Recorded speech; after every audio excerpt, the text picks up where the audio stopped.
Good morning students, welcome back. Again we are here with our new chapter of political science, that is federalism.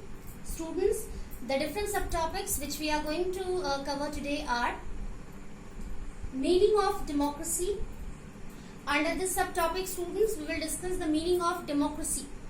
Okay, as you know that India is very well known as a democratic country all over the world. India is famous all over the world for following all the features, we can say, of democracy in a very proper way. So under first subtopic we will come to know about the meaning of democracy, having so many examples. Second subtopic is different features of democracy. Students, under this subtopic we will come to know about major features of democracy. Under democracy, what happens? Under democracy, what we are supposed to follow. Under democracy, what we are supposed to avoid. Now, third subtopic is federalism. In the third subtopic, students, we will discuss about the topic of today's lecture, that is federalism. We will discuss the meaning of federalism, and under that we will come to know about the three levels of government. Now let's start with our first subtopic, which is democracy. Meaning of democracy.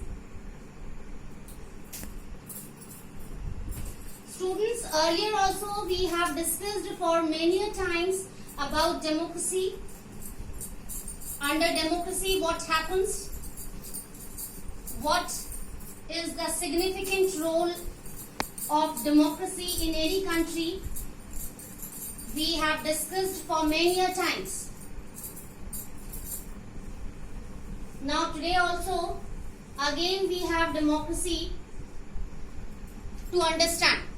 Students, democracy is a kind of form of government. Earlier also we discussed different forms of government: monarchy form of government, dictatorship form of government, and then we always come to the last form of government, which is known as the best form of government, that is democracy. So students, before understanding the meaning of democracy, we should understand what are the different forms of government.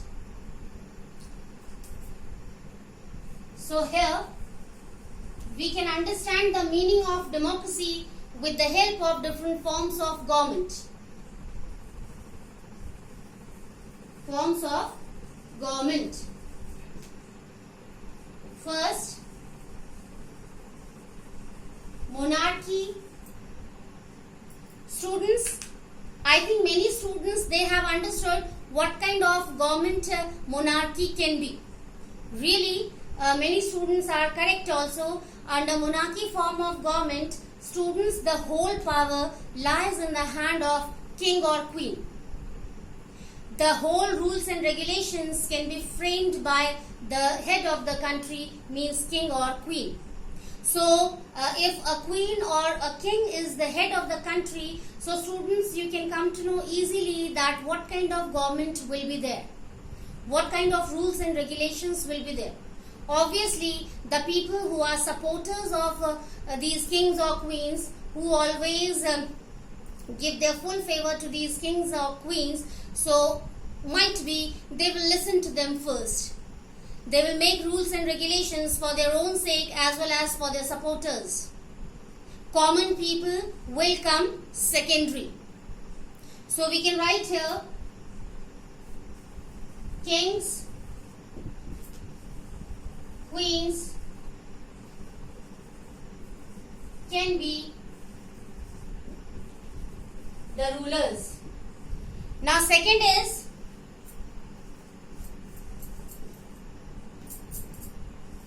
dictatorship.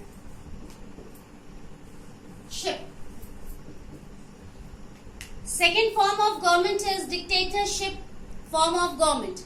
Students, again I can understand, I can believe easily that many students, they have understood the meaning of the dictator form of government also. Really students, under this type of form of government, the head of the country will be army officials. Really, the army officers will be the head of the country. The whole power lies in the hand of these army officials. So again we can understand what kind of government can be there. Might be these army officials can think for their own community people first, who are soldiers or army people, then common people can come. Again, common people can be secondary for them, and the priority can be given by them to the people who are belonging to their community or who are belonging to army forces. So we can write here, army officials can be the head of the country. Now students, now I think you can understand easily both form of government, monarchy as well as dictatorship. Both form of government cannot be favorable for the development or progress of the common people of any country. Now what comes? Our first subtopic, democracy.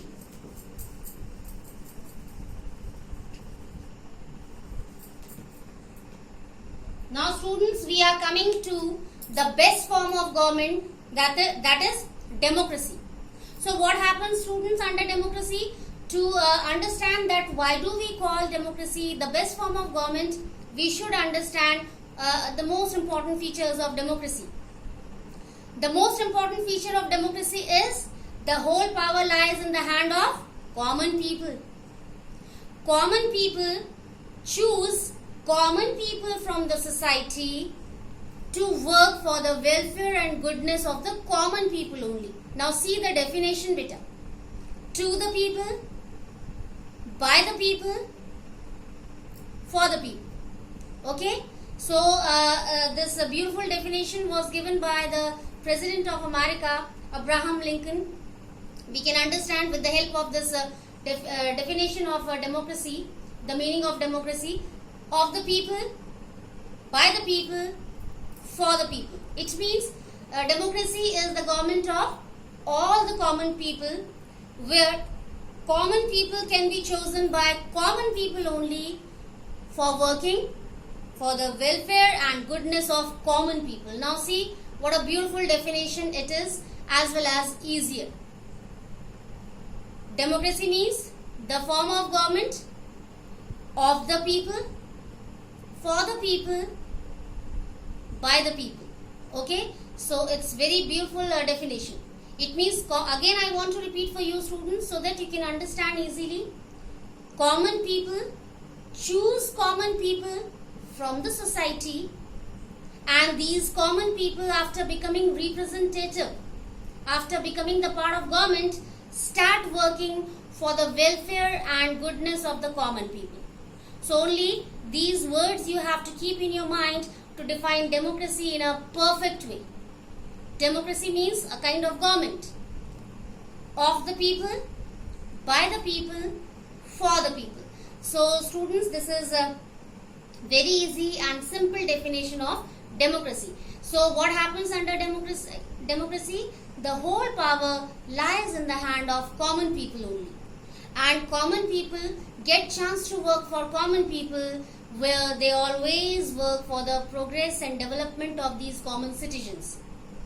Second, under democracy, all the common people have equal fundamental rights to enjoy. All are free, all are equal in front of law, in front of the other people of the society. No one can follow discrimination or inequality against anyone in the society, because we have impartial judiciary, and the role of judiciary everyone knows, to provide impartial justice to each and every person of the country. So for democracy we can write here, power lies in the hand of common people. This is the main feature of democracy. Students, please understand properly. Everything we have to include under democracy, but this is the most important point. The whole power lies in the hand of common people. If few people, after becoming the part of government, get chance to run the country in a systematic way, or they get chance to work for the common people, so another thing is also important to know, that if these people are not working properly, so common people have right to make them out from the government by following different ways, by going on strike, by organizing rallies, by writing articles in magazines or newspapers, or after complaining to the people of opposition party. Yes, so many ways are here to make these corrupt people out from the government, who can be or who are chosen by the common people as their representatives. Now students, we are moving towards our second subtopic, that is different features of democracy. It's also very important, and for many times we have discussed all these features of democracy in a very proper way. When I shall start to explain, then you will say that okay, we know that. So students, we are moving towards our second subtopic.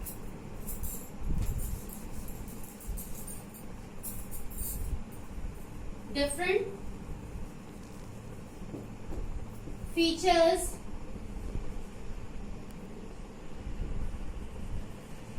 of democracy. Students, it's very important that we should know very well the different features of democracy to understand the meaning of democracy. First,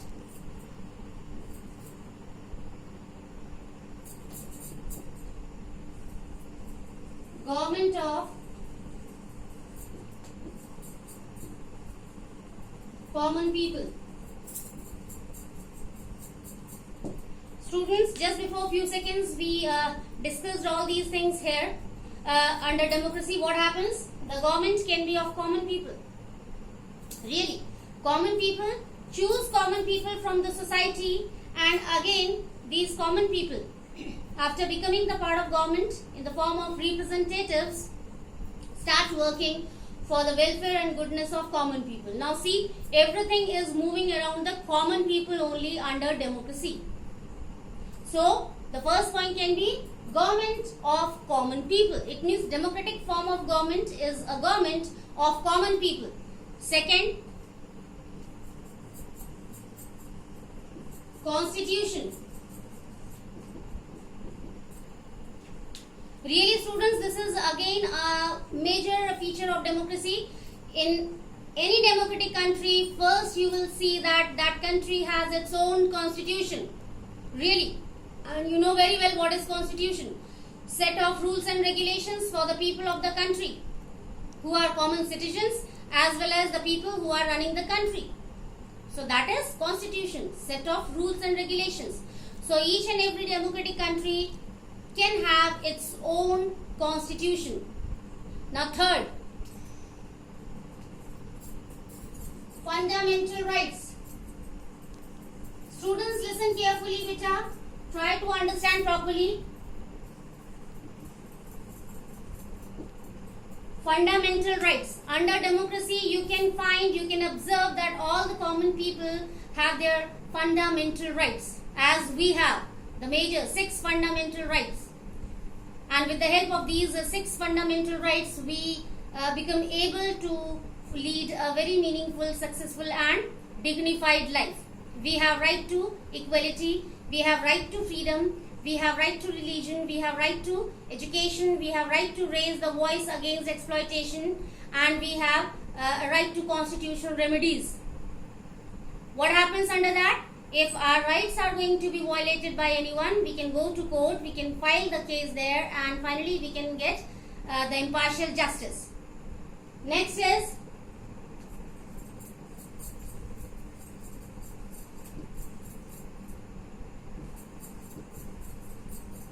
decentralization of power. Decentralization of power means, students, federalism. How? I shall explain you. Decentralization of power means power cannot lie in the hand of few people under democracy. We have different levels of government where different people work and they have their own limitations of power. They have their own privileges. According to their level, they have to use them. And what are these levels of government? Under federalism, central government, state government and local government. Students, this is the only concept of your chapter, federalism. Federalism means the three levels of government which we have: central government, state government and local government. So this is also a major feature of democracy, that power cannot be in the hand of few people in the country. In our country, under democracy, as federalism, we have separation of power among the different people who are working for different levels. Next is impartial judiciary. Really, students, the most important feature of our democracy is impartial judiciary. We have the facility of courts at different levels. District level, for district level we have subordinate courts or district courts.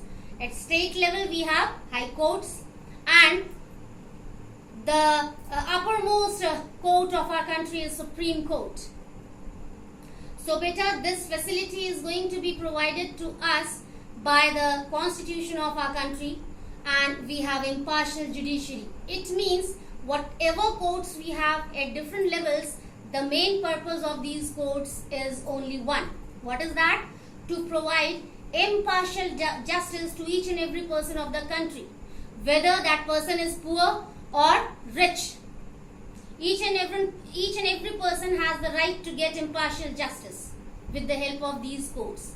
Now, students, we are moving towards our third subtopic, that is federalism.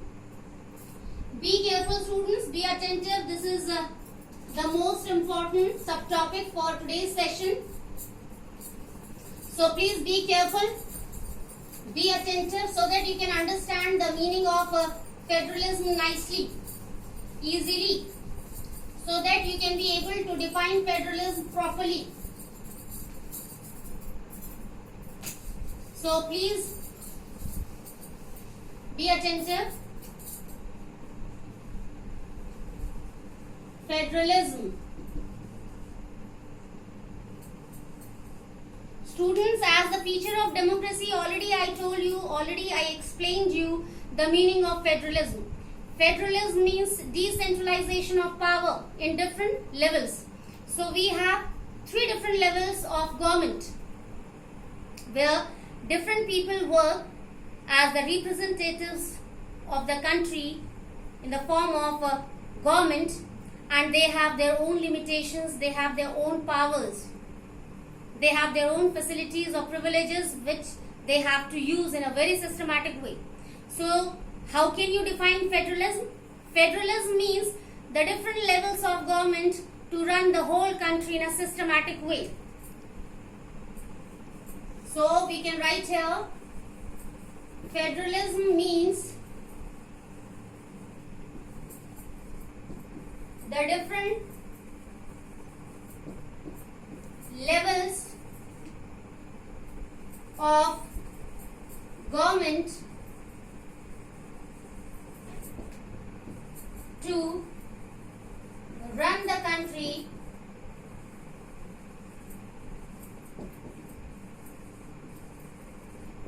systematically.